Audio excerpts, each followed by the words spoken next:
ہے یہی میری نماز، ہے یہی میرا وضو، میری نواؤں میں ہے میرے جگر کا لہو، میرا نشیمن نہیں درگاہ میر و وزیر، میرا نشیمن بھی تو، شاخ نشیمن بھی تو، اور تجھ سے میری زندگی سوز و تب و درد و داغ، تو ہی میری آرزو، تو ہی میری جستجو، شوق میری لے میں ہے، شوق میری نئے میں ہے، نغمہ اللہ ہو میرے رگو پے میں۔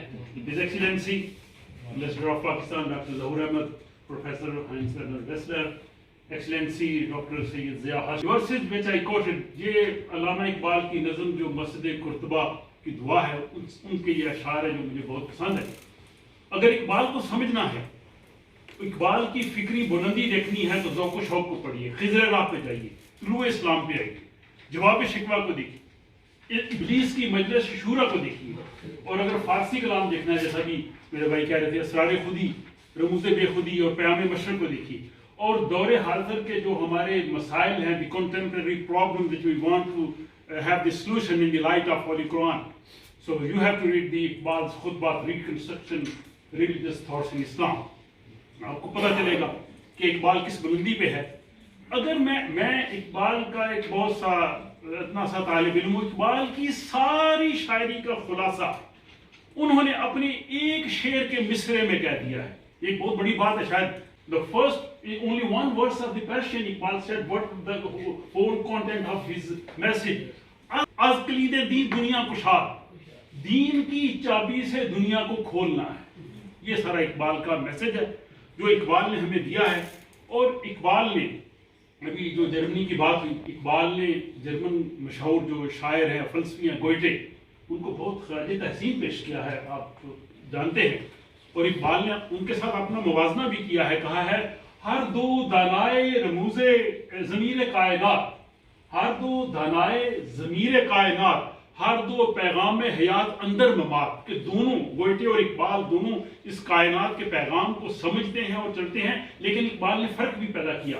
او برہنہ من ہنوز اندر نیام، کہ اقبال کہتا ہے ابھی تو میرا پیغام لوگ سمجھیں گے، اسی لیے اقبال نے اپنے آپ کو شاعر فردہ کہا ہے، آنے والے دور کا شاعر۔ اور ابھی جیسے وہ بتا رہے تھے کہ ایران کے جو مشہور شاعر ہیں، ان کے شعراء بہار، انہوں نے کہا ہے کہ کرنے حاضر خاصہ اقبال گشت، وہ کہتے ہیں کہ یہ صدی جو ہے اقبال کی صدی ہے، لیکن میں کہتا ہوں کہ صرف یہ صدی نہیں، ہر آنے والا دور اقبال کا دور ہے۔ اور ابھی انہوں نے ایران کے سپریم لیڈر آیت اللہ خامنائی کی بات کی، انہوں نے اقبال پہ ایک بہت اچھا ایسے لکھا، بلند ستارہ مشرق، اور انہوں نے اقبال کو رچ ٹرائبیوٹس پیش کیے، اور ڈاکٹر علی شریعتی جو ایران کے روحانی قائد ہیں اور جن سے لوگ انسپائر ہیں، انہوں نے اقبال پہ کتاب لکھی ہے، ماں و اقبال، میں اور اقبال۔ تو یہ اس طرح سے اقبال کو سمجھا جاتا ہے، اور اقبال بھی یہ چیز سمجھتے تھے۔ اقبال یہ سمجھتے تھے کہ اقوام مشرق جو ہیں وہ اپنے مسائل کو حل کریں، اور ہمارا مرکز یہاں پہ ہونا چاہیے۔ وہ کہتے ہیں دیکھا ہے ملوکیت افرنگ نے جو خواب، ممکن ہے کہ اس خواب کی تعبیر بدل جائے، تہران ہو اگر عالم مشرق کا جنیوا، شاید کہ قرۂ ارض کی تقدیر بدل جائے۔ کہتے ہیں اگر اپنے ہم مسائل کو یہاں پہ ہم حل کریں تو یقیناً ہم حل کر لیں گے۔ اور اس لیے اقبال نے کہا کہ there is a crust at the heart of the Central Asia, I want to break it, and I think Iqbal did it۔ تو بہت ہمیں خوشی ہوئی ہے، but we have one complaint from the Iranian brothers, so you especially the people come from Sialkot, the شہر Iqbal, you say Iqbal لاہوری، اقبال بس سیالکوٹی، اتنا بڑا سیالکوٹی سے نہ لوگ جیتا، جو ہی بس Sialkoti, but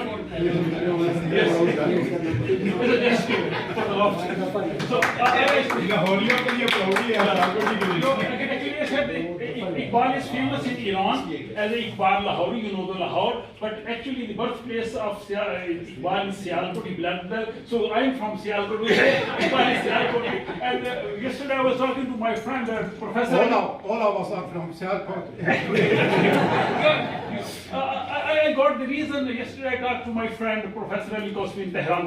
You know, he translated my book in Persian. So I said, why do you say Iqbal Lahori? He said, actually, in the first time the book published in Iran, so the title was Iqbal Lahori. So due to that reason, people have named it Iqbal Lahori. Anyhow, it's now Iqbal lives in Lahore. it's fine. So Iqbal کی جو شاعری ہے کیوں عالم؟ اقبال ایک آفاقی شاعر، اگر ہم اقبال کو شاعر مشرق کہیں یا قومی شاعر کہیں تو ہم اقبال کو محدود کرتے ہیں۔ اقبال عالمگیر، کیوں؟ ان کا جو پیغام ہے وہ عالمگیر محبت کا ہے، وہ انسانیت کو ساتھ لے کے چلنے والا پیغام ہے۔ وہ کہتے ہیں کہ برتر از گردوں مقام آدم است، برتر از گردوں مقام آدم است، کہ فرشتوں سے انسان کا مقام بہتر ہے۔ کیوں؟ اصل تہذیب احترام آدم است، کہ اصل تہذیب جو ہے انسانیت کا احترام ہے، اور یہ وہ قرآن کا میسج ہے، اللہ قد کرمنا بنی آدم، ہم نے تمام انسانوں کو قابل عزت بنایا ہے irrespective of religion, race and area. So the same Iqbal جو ہے انہوں نے یہ پیغام دیا، اور اسی پیغام کو the need of the age کہ ہم اس اقبال کے اس پیغام کو دنیا میں لے کے چلیں، سویڈن میں لے کے چلیں، انشاءاللہ ہم لے کے چلیں گے۔ جیسے پروفیسر صاحب نے کہا انشاءاللہ ہم ٹرائی کریں گے کہ اقبال کے پیغام کو سویڈش زبان میں بھی ٹرانسلیٹ کریں، اور in future it's our first session so we mix Urdu and English, but in future we may have the separate sessions, one English session and Urdu session, so speakers will talk about Iqbal, and definitely we will collaborate with the Uppsala University, Iqbal Academy, Lahore, you know, and then even with the Embassy of Pakistan and the Embassy of Islami Jamhuri Iran to conduct the different occasions. So I'm going to short, otherwise I will get مجھے چٹ نہ مل جائے۔ تو اس کے ساتھ ہی آج میں نقاش پاکستان چودھری رحمت علی کو بھی خراج عقیدت پیش کرنا چاہوں گا۔ 16 نومبر ان کا یوم ولادت ہے۔ یہ وہ شخص تھے جنہوں نے نو اور نیور پمفلٹ لکھا، اور اس نئی مملکت کا نام پاکستان انہوں نے تجویز کیا، اور علامہ سے ان کے بڑے قریبی تعلقات تھے، علامہ انہیں ملتے بھی تھے۔ علامہ نے اپنے ہاتھ سے ان کو شعر لکھ کے بھیجا، نگاہ بلند سخن دل نواز جاں پرسوز، یہی ہے رفت سفر میرے کارواں کے لیے۔ And thank you very much Shoaib صاحب اینڈ شہزاد، آپ نے میری کتابوں کے بارے میں بات کی۔ یہاں پہ یہ میں ضرور بتانا چاہوں گا کہ ابھی میری اپنی مادری زبان پنجابی ہے۔ جب اتنی زیادہ زبانوں میں یہ کتاب آئی تو ہماری بہن پروفیسر نبیلہ ان کے پاس پوسٹ ڈاکٹریٹ کرنے یہاں آئیں، تو انہوں نے کہا جی کہ پنجابی بھی لکھو تسی۔ میں کہ جی مطلب پنجابی پڑھے گا کون؟ جی آپ کوشش تو کریں۔ الحمدللہ پنجابی میں چھپ گئی ہے، یہاں موجود ہے، اور پنجابی اسپیکنگ اس کو کم سے کم ضرور لے کے جانی چاہیے۔ وہ ایک، اور اس میں علامہ اقبال کی پوئٹری کی جو 2 پنجابی نظمیں جو ان کی اپنی کتابوں میں بھی نہیں ہیں، وہ میں نے اقبال منزل سیالکوٹ سے لی، وہ اقبال کی پنجابی کی نظمیں جو ہے وہ میں نے اس کتاب میں جو ان کو شامل کیا ہے۔ آپ اس کو ضرور دیکھیے۔ And at the end I will, میں ڈیفینیٹلی شکریہ ادا کروں گا اپنے اقبال اکیڈمی اسکینڈینیویا کے دوستوں کا۔ جناب عمران کھوکھر صاحب ہمارے جنرل سیکرٹری ہیں، بڑی محنت سے انہوں نے آج کے پروگرام کو ارینج کیا۔ منیب بشیر چودھری، یہ ہماری استیرل سے برکت صاحب بھی بیٹھے ہیں، ان سب کا بہت شکریہ، اور آپ سب کا، اور ڈسٹنگوش گیسٹ کا، کہ آپ اپنا قیمتی وقت نکال کے یہاں آئے۔ پریسٹن بیگ، آپ خود ایک سوال سے صبح اتنی دور سے یہاں سے تشریف لائی ہیں، اور اقبال اکیڈمی لاہور کے جناب فہیم اشرف چودھری صاحب، انہوں نے بھی خصوصی پیغام بھیجا، ہم ان کا بھی بہت شکریہ ادا کرتے ہیں۔ اس کے ساتھ ہی میں پاکستان کے ایک اور عظیم شاعر فیض احمد فیض کو بھی خراج تحسین پیش کروں گا۔ ان کو ہم خراج تحسین برسی کے موقع پہ، ان کی برسی آج، تو ان کی برسی کے موقع پہ ان کو خراج تحسین پہ، ان کا تعلق بھی سیالکوٹ سے ہے، اور علامہ فیض احمد فیض صاحب کو خراج تحسین، باقی تو جو ان کی شاعری وہ اپنی ہے۔ فیض صاحب نے پیام مشرق کا جو فارسی کلام ہے اس کو اردو منظوم ترجمہ کیا، اور جب فیض ترجمہ کرنے لگے تھے تو لوگوں نے کہا کہ آپ کا تو اپنا اتنا بڑا بلند مقام ہے، تو اتنے مقام والا اگر کسی دوسرے کا ترجمہ کرتا ہے تو بعض سمجھتے ہیں کہ اس کا مقام کم ہوتا ہے۔ تو فیض نے کہا کہ نہیں، اقبال کا مقام اپنا ہے، اور انہوں نے بڑا خوبصورت پیام مشرق کا جو ہے وہ منظوم ترجمہ کیا۔ اس کے ساتھ ہی میں آپ سب کا بہت شکریہ ادا کرتا ہوں۔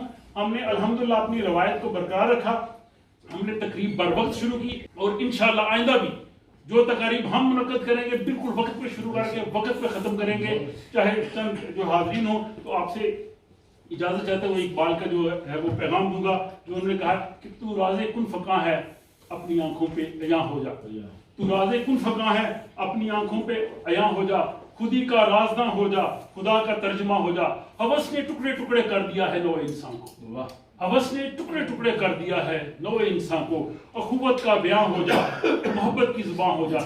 انشاءاللہ ہم اخوت کا پیغام پورے سویڈن میں پھیلاتے رہیں گے۔